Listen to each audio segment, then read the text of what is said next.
زه دعا قبلوم د هغه چا چې کله زمانه دعا وغواړي نو مونږ خو دعاګانې غواړو دا خو قبلېږي نه مونږ وایو الله مونږ له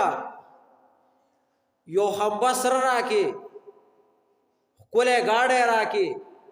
ښکلی بنګله راکې او یو څلور ودونه راکې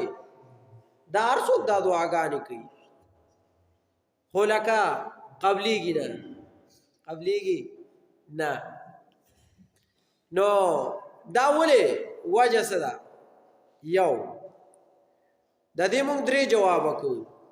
دعا درې صورت لري درې شکل لري د قبلېدو یا خودی چې دا دعا پلپور قبول شي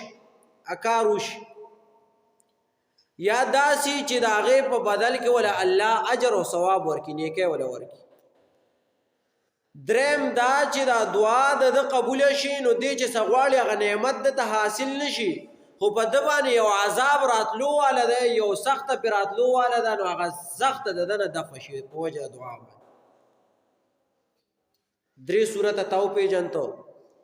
نو اوس چې دعا وغواړې نو ناراضه کېږه مو چې قبول نشي د دې به مطلب دی چې یا خو په دنیا کې په تا باندې سخته راتله الله د هغه ختمه کړه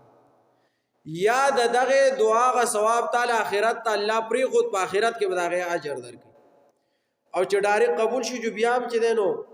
په دواړو لاسو ورته ګډېږه وایي قبول شوی دی